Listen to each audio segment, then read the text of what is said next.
জয় মা, জয় মা, জয় মা। আশা করি সকলেই ভালোই আছেন। আমি ইন্দুর ব্যানার্জি দিনপুঞ্জকে নিয়ে ভক্তিলিপিতে হাজির। আজ 16ই জ্যৈষ্ঠ 1432 বঙ্গাব্দ, 31শে মে 2025 খ্রিস্টাব্দ, শনিবার। সূর্য উদয় হবে ভোর 4:56 এবং সূর্য অস্ত যাবে সন্ধ্যা 6:14। শনিবার। পঞ্চমী স্থায়ী থাকবে রাত্রি 12:35 পর্যন্ত। পুষ্যা নক্ষত্র রাত্রি 1:33 পর্যন্ত। যেসব জাতক বা জাতিকার জন্ম হবে তাদের ক্ষেত্রে কর্কট রাশি, বিপ্রবর্ণ দেবগণ, অষ্টোত্তরী চন্দ্রের ও বিংশোত্তরী শনির দশা, রাত্রি 1:33 পর রাক্ষসগণ বিংশোত্তরী বুধের দশা।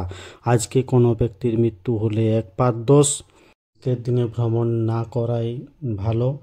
আজ ষঠ পঞ্চমী ব্রত। আজ বিশ্ব ধূমপানহীন দিবস। তিথি অনুযায়ী আজ বেল খাওয়া উচিত নয়। আগামীকাল রবিবার জামাই ষষ্ঠী। সকলে সুস্থ থাকুন, ভালো থাকুন, অপরকে সুস্থ রাখুন। ধন্যবাদ।